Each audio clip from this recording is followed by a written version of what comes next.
আসসালামু আলাইকুম চতুর্থ শ্রেণীর শিক্ষার্থীবৃন্দ। আমরা আজকে অনুশীলনী 2.6 চতুর্থ শ্রেণীর গণিতে 32 পৃষ্ঠার খালিঘর পূরণ কিভাবে করা হয় আমরা সেই অঙ্কগুলো খালিঘর পূরণের অঙ্কগুলো অনেকভাবে সহজও হয় আবার অনেকভাবে কঠিনও হয়। যাই হোক, আমরা একটু চেষ্টা করি ছোটোভাবে সহজ করে বোঝানোর জন্যে। 3 নম্বরে আমার প্রথমে আছে খালি ঘর বিয়োগ 6 4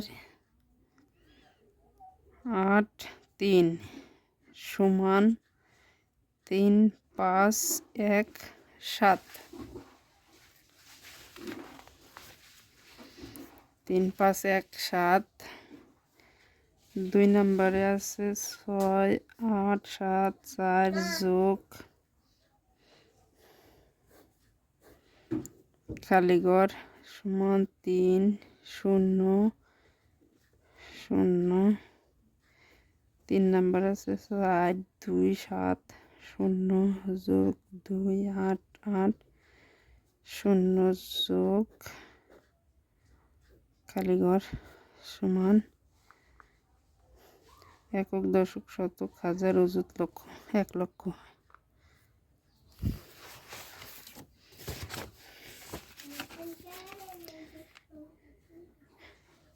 একক দশক শতক হাজার অযুত লক্ষ 1 লক্ষ। আমরা সাধারণত খেয়াল রাখবো যে এটা আমার সামনে খালি ঘর, এইটা আমার যখন সামনে খালি ঘর থাকবে, সামনের খালি ঘরটা আমরা কি করব, এপাশে যেহেতু বিয়োগ চিহ্ন দিয়ে এই সংখ্যাগুলো দেওয়া আছে, সেক্ষেত্রে আমরা এই দুইটা সংখ্যা যোগ করব যাই থাকুক আমাদের। তাহলে আমরা যোগ করে দেখি 6 4 8 3 3 5 1 7। তাহলে 10-এর 0 হাতের 1 1 আর 1 2 2 আর 10-এর 0 হাতের 1 1 6 আর 4 10-এর 0 হাতের 1 3 আর 1 কে 4 4 আর 6 10। এখন আমরা এটা প্রমাণ করি যে এইটা হলো কিনা। এখন এই 6 4 8 3 বিয়োগ করি, 7 হাতে আছে 1 9 আছে কত হলে 10 মিলবে, 1 হলে হাতে আছে 1 5 আছে কত হলে 10 মিলবে,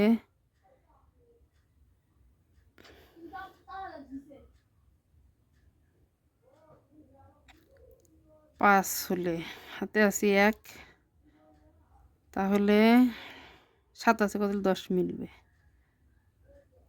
7 আছে কত হলে 10 মিলবে, 3 হলো হাতে আছে 1। ইয়েস, তাহলে আমাদের এই সংখ্যা মিলে গেছে। তাহলে আমাদের বিয়োগ থাকুক যাই থাকুক, আমরা সেক্ষেত্রে কি করব, এই যে আমাদের ফল কত, একক দশক শতক হাজার অযুত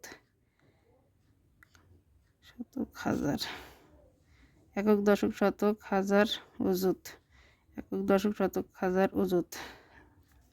এখন দেখেন এটার থেকে এটা বিয়োগ করার পরে কিন্তু আমাদের ফলটা এটা আসছে, তাহলে আমাদের অঙ্ক রাইট। এখন এখানে কত হবে সেই সংখ্যাটা কিন্তু আমাদের আর কি করতে হবে, এখন কিন্তু এই পাশে যেহেতু খালি ঘর, এই পাশে খালি ঘর থাকলে কিন্তু এটার থেকে এটা বিয়োগ করতে হবে, আলাদা জায়গায় বিয়োগ করি 6 8 4 0। এখন 0 4 7 8 6 6 হাতে আমার 1 8 2 হাতে আমার 1 9 আছে কত হলে 13 9 10 11 12 13 4 হলে হাতে আছে 1 7 আছে কত হলে 9 মিলবে 2 হলে, তাহলে আমার ফল আসছে কত। এখন আমি এটার সাথে এটা যোগ করি 2 4 2 6 4 আর 6 10 শূন্য হাতের 1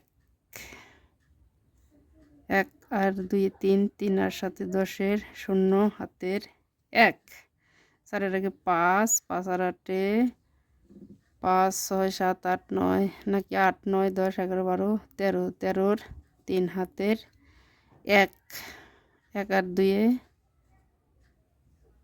3 3 আর 6 9 এই যে আমাদের ফলাফল হয়ে গেল। তাহলে আমরা যখন খালি ঘরে যখন সামনে থাকবে সেটা আমরা ফলের সাথে যোগ করে এপাশের যেটা থাকবে সেটার সাথে যোগ করে নেব। যখন খালি ঘরে বিয়োগী থাক যোগী থাক ফল দেওয়া থাকবে তখন এই যোগ থাকলে এই ফলের থেকে এই সংখ্যাটা বিয়োগ করলে আমাদের এটা হয়ে যাবে। তাহলে আমরা যোগ করে পেলাম কত 4 2 6। এখন কথা হচ্ছে তিনটা সংখ্যা যেহেতু আমাদের আছে 1 2 3 এই তিনটা যোগ করে যে ফল হবে তার থেকে এটা বিয়োগ করার পরে যা হবে তাই এখানে বসাতে হবে, তারপরে আমাদের অঙ্ক হয়ে যাবে। এখন আমি আবার বলছি, যদি কোনো খালি ঘরের বিয়োগের বেলায় সামনে কোনো খালি ঘর থাকে সেক্ষেত্রে আমাদের ফলের সাথে পরবর্তী বিয়োগকারী বিয়োজ্য যে সংখ্যা আছে সেটাকে যোগ করতে হয়। আর যোগের ক্ষেত্রে যখন কোনো প্রথম সংখ্যার চাইতে দ্বিতীয় সংখ্যায় খালি ঘর থাকে তাহলে ফলের সাথে ফল থেকে প্রথম সংখ্যা যোগ করলেই যে যা ফল পাওয়া যাবে সেটা খালি ঘরে বসবে। এখন তৃতীয় সংখ্যার ক্ষেত্রে আমরা দেখি সরাসরি এখানেই যোগ করি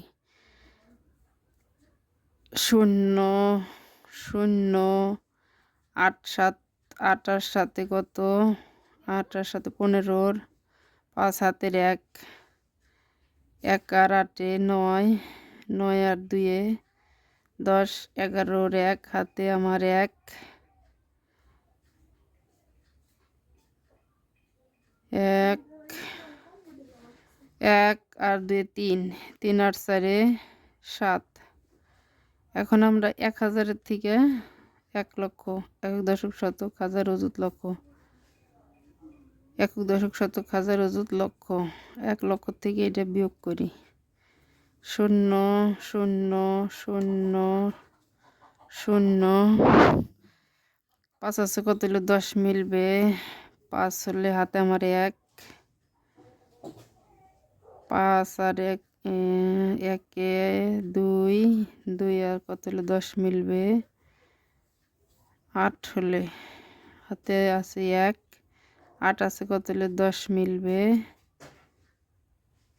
2 হলে হাতে আছে 1 1 1 মিলে গেল 0 একক দশক শতক হাজার অযুত লক্ষ একক দশক শতক হাজার অযুত লক্ষ। হ্যাঁ, এখন আমাদের এটাই ফলাফল 8 5 0 0। যদি হলো কিনা তিনটে সংখ্যা যোগ করলেই পাওয়া যাবে, এভাবেই আমরা করতে পারি। যখন এই ফলাফল থাকবে তিনটা সংখ্যার যেহেতু যোগফল প্রথম দুই সংখ্যা যোগ করার পরে ফলের থেকে যেটা বিয়োগ করার থাকবে সেটাই হচ্ছে। যখন আমাদের তিনটে মিল না হবে তখন আমরা এটা যোগ করে দেখতে পারি। এক বাক্যে যখন যোগ করে দেখতে পারি তখন কিন্তু আমাদের অটোমেটিক হয়ে যাবে।